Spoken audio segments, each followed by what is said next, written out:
Today is Sunday, and I was just at the Vegan Street Fair, and it was wonderful.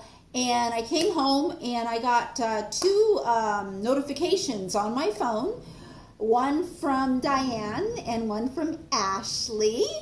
And yesterday and the day before, I got even more notifications that I should talk about Trisha Paytas and the newest thing that's come out, which, by the way, I knew about weeks ago or whenever it was that she first posted that video with this guy. And the reason I knew about it is because the juicy stuff on videos are in the comments. And so usually while I'm listening to a video, I'm like scrolling down and reading the comments, and I have no idea how some of the subscribers or her subscribers or people who commented, how they knew about this guy, and they had posted a link to the article.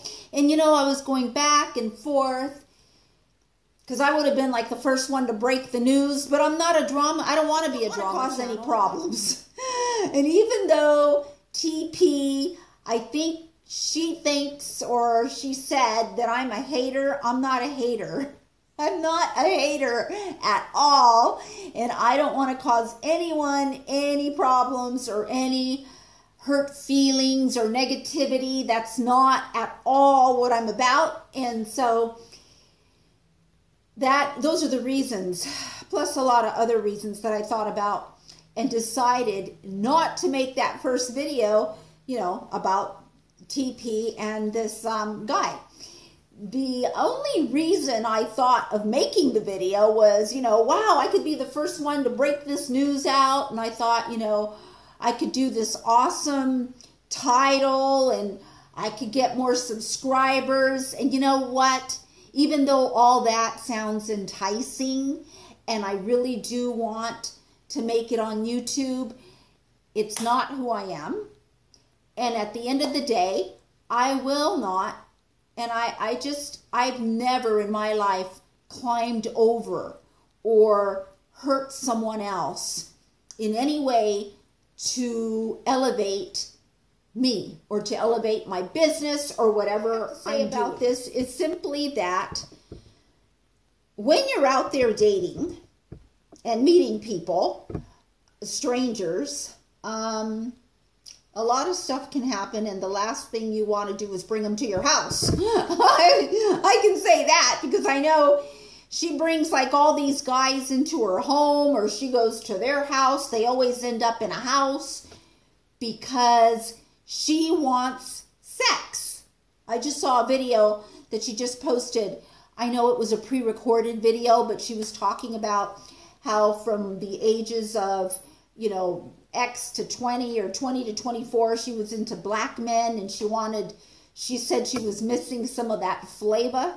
So to TP, sex is something that she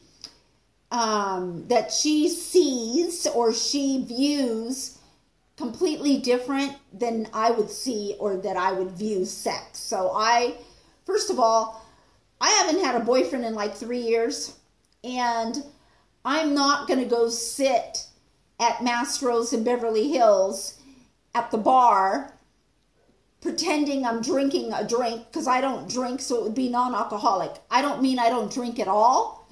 That's not what I mean. I mean, probably the last time I had a drink might have been like, I don't know, a year ago. I just don't drink, okay? But I'm not that kind of person to go even sit at a bar just so that I can meet the type of man that I think I would like, because that's not me. I don't want to be at a bar.